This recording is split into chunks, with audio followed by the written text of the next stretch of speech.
यहाँ प्रार्थी कह रहा है कि पात्र संग नहीं लायो। ये पात्र क्या होता है? जैसे पानी पीने के लिए लोटा गिलास आदि पात्र होते हैं, खाने के लिए थाली वगैरह पात्र होते हैं, ऐसे ही प्रेम के लिए पात्र होना चाहिए। पात्र शब्द का अर्थ है अधिकारी, प्रेम का अधिकारी। तो प्रेम का अधिकारी तो अंतःकरण है, वो सबके पास है। ऐसी कोई पर्सनैलिटी नहीं जिसके अंतःकरण न हो। यहाँ तक कि मृत्यु के बाद ये आत्मा जब शरीर से निकलता है तो साथ में जाता है अंतःकरण। जहाँ जहाँ जीव जाएगा वहाँ वहाँ अंतःकरण साथ जाएगा, और ये इंद्रियां भी साथ जाती हैं। दो प्रकार की इंद्रियां होती हैं, एक स्थूल इंद्रिय, एक सूक्ष्म इंद्रिय। एक कान जो आप देखते हैं इतना बड़ा, इसके अंदर होती है कर्ण इंद्रिय, वो सुनने की शक्ति जो है। आंख के अंदर होती है चक्षुरिंद्रिय शक्ति। यानी प्रत्येक स्थूल इंद्रिय के भीतर एक सूक्ष्म इंद्रिय होती है। तो सूक्ष्म इंद्रिय, सूक्ष्म मन, सूक्ष्म बुद्धि, सूक्ष्म प्राण, सबको लेकर आत्मा जाता है, अकेला नहीं जाता।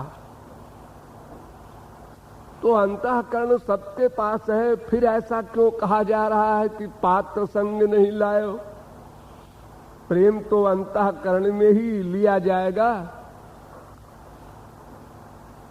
हाँ, ये ठीक है, अंतःकरण में ही प्रेम का धारण होता है, किंतु अंतःकरण का पात्र 4 प्रकार का होता है। एक तामस गुण युक्त, एक राजस गुण युक्त, एक सात्विक गुण युक्त और एक विशुद्ध। ये 3 प्रकार की गंदगी है माया की, सात्विक, राजस, तामस। वो इन 3 गुणों से युक्त माया अंतःकरण पर हावी है, उसका आवरण है। तो जैसे किसी लोटे को ढक्कन उसमें लगा दो, अच्छी तरह पैकिंग कर दो, और उसमें कोई चीज डालो तो चीज बाहर गिरेगी, बर्तन में नहीं जाएगी। उसी प्रकार अंतःकरण में सत्व गुण का आवरण हो, रजोगुण का आवरण हो, तमोगुण का आवरण हो, या 2 का आवरण एक साथ हो, या तीनों का एक साथ हो, तो अंतःकरण का पात्र बंद हो जाता है, फिर उसमें प्रेम नहीं जा सकता। दूसरा विज्ञान, प्रेम को मैंने आप लोगों को बताया है कि लादिनी शक्ति का सारभूत तत्व है प्रेम, यानी अलौकिक वस्तु है, दिव्य वस्तु है, भगवान की प्राइवेट में प्राइवेट शक्ति है। तो वो दिव्य प्रेम प्राकृत अंतःकरण में धारण नहीं किया जा सकता। अगर दिव्य प्रेम अंतःकरण में जबरदस्ती डाल दिया जाए तो इस शरीर के इतने टुकड़े हो जाएं कि आप उसको बीन न सकें, भस्म हो जाए, शरीर जल जाए, राख हो जाए। करोड़ों एटम बम के बराबर टेम्परेचर होता है अलौकिक प्रेम में। उसको ये साधारण सा शरीर, साधारण सा माइक मन धारण नहीं कर सकता। देखो, संसार में किसी भिखारी का 1 करोड़ की लॉटरी खुल जाए तो आप कहीं कहीं सुनते हैं हार्ट फेल हो गया उसका, खुशी के मारे। किसी की छत गिर जाए और उसके माँ बाप, बेटा, पति, बीबी सब मर जाएं, एक बच्चे केवल, तो आप सुनते हैं वो पागल हो गया या मर गया, हार्ट फेल हो गया। यानी हम लोगों में जो शक्ति है सुख को सहन करने की, दुख को सहन करने की, वो एक लिमिट में है, एक मात्रा में है। उस मात्रा से अधिक सुख मिलेगा तो हम सहन नहीं कर सकेंगे, न मरेंगे तो बेहोश तो हो ही जाएंगे। यथा प्रिया भार्जया संपरिष्वक्तो नान्तरम वेद न वा बाह्यम। संसारी माँ बच्चे को चिपटाती है, स्त्री पति को चिपटाती है, जब अत्यंत प्रेम की अतिशयता होती है तो बेहोश हो जाती है, उसको होश नहीं रहता, न भीतर का होश न बाहर का होश। एक मटेरियल गंदे सुख में इतना सुख मिल जाता है आपको, तो दिव्य प्रेम को सहन करने की शक्ति कहां से आएगी? योगींद्र मुनींद्र भी नहीं सहन कर सकते जो सृष्टि बनाने की सामर्थ्य रखते हैं। तो फिर कैसे काम बनेगा? वो प्रेम कैसे मिलेगा? अंतःकरण तो हमेशा हमारा यही रहेगा, अंतःकरण यही रहेगा, ये ठीक है, लेकिन उस अंतःकरण में भगवान की शक्ति आएगी, उसको कहते हैं स्वरूप शक्ति। स्वरूप शक्ति यानी योग माया की शक्ति। योग माया की शक्ति में ये कमाल है कि वो भगवान की प्रत्येक चीज को धारण कर सकता है, और इतनी धारण करने की शक्ति उसमें है कि संसारी प्रेम की तरह भी थोड़ा भी आउट न हो। जैसे जगु प्रबंधम स्वरताल बंधम, गोपियों के साथ श्री कृष्ण ने रास किया, एक एक गोपी के साथ एक एक श्री कृष्ण का रूप बनाया। और रास में क्या होता है? म्यूजिक, डांस, वाद्य, ये 3 चीज प्रमुख है। बाजे बजते हैं और नृत्य होता है और गाना होता है। तो ये कलाएं हैं, नृत्य, गायन, वादन, ये कलाएं बहुत सावधानी पूर्वक करने पर ही सही सही हो सकती हैं। एक स्वर गलत हो गया गाने में, तीव्र स्वर लग गया कोमल स्वर की जगह, तो राग ही चौपट हो जाएगा। कायदे कानून हैं, तो उन कायदों के अनुसार गोपियों ने गीत गाया और नृत्य किया और बाजे बजे। तो क्यों जी, श्री कृष्ण का दर्शन ही नहीं, स्पर्श भी मिल रहा है गोपियों को। गले में हाथ डाले हैं श्री कृष्ण, आलिंगन मिल रहा है, और फिर भी वो होश में रही। मामूली संसारी प्यार में ही थोड़ा सा सुख बढ़ा कि पैर गड़बड़ हो जाता है डांस करने में, ऐना बैना चलने लगता है, गाने का स्वर बिगड़ जाता है थोड़े से आनंद में ही, जिसे आप कहते हैं ऐसी मस्ती आई कि मैं तो गाने ही भूल गया। और यहां गोपियां स्वर ताल बंधम, ताल भी ठीक, स्वर भी ठीक, आरोह अवरोह भी ठीक, राग का चलन भी ठीक, स्वर विस्तार भी ठीक। आश्चर्य है। हाँ, आश्चर्य ही नहीं, असंभव है ऐसा बोलो। फिर कैसे संभव हुआ? योग माया की शक्ति के कारण। भगवान की योग माया की शक्ति में ये पावर है कि वो अनंत आनंद को बर्दाश्त करके इस प्रकार व्यवहार करे कि जरा भी आइडिया न हो सके किसी को। श्री कृष्ण सामने बैठे हैं, रथ हाँक रहे हैं, और अर्जुन महापुरुष रथ पर बैठा है, लगातार दर्शन कर रहा है। एक क्षण को भी श्री कृष्ण रथ से नीचे नहीं उतरते। युद्ध में अगर रथ छोड़ दे सारथी तो फिर पिट जाए हो मालिक अर्जुन। लेकिन इतनी बारीक कला निशाना लगाने की, युद्ध में बाण चलाने की अर्जुन कर रहा है, श्री कृष्ण को देख रहा है। देखो योग माया का कमाल। भगवान राम सिंहासन पर बैठे हैं, लक्ष्मण भरत चमर ढुला रहे हैं, बड़ी सभ्यता पूर्वक, जैसे संसारी सर्वेंट करता है। राम को देख रहे हैं और जैसे कोई असर ही नहीं हो रहा उनके ऊपर। और जिन राम को देखने की बात छोड़ दो, केवल सरभंग ने सुना कि राम आ रहे हैं, तो दिशी और विदिश पंथ नहीं सूझा, को मैं चलूं कहां नहीं बूझा।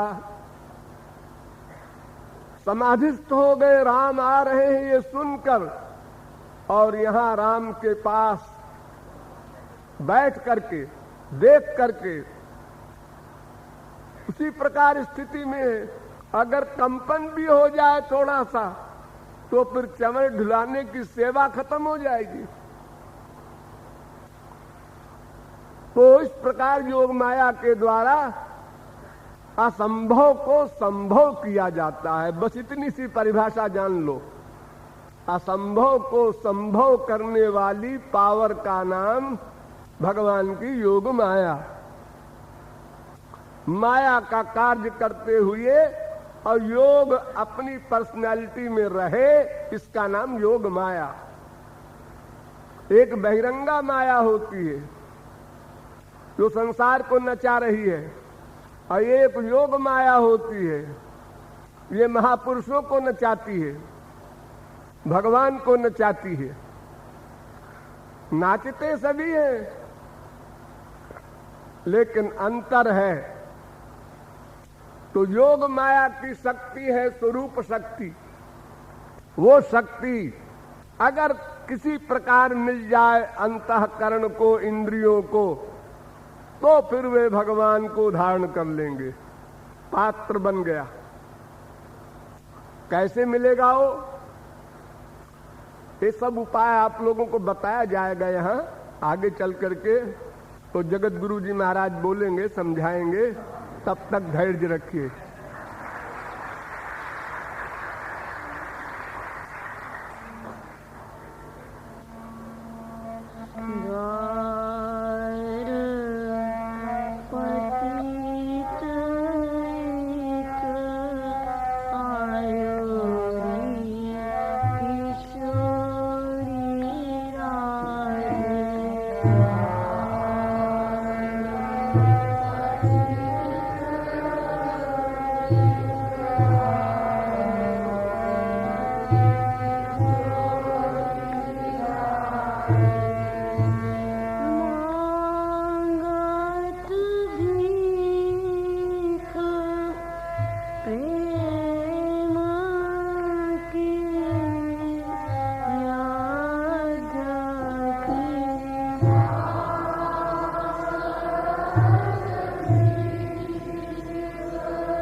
Krishna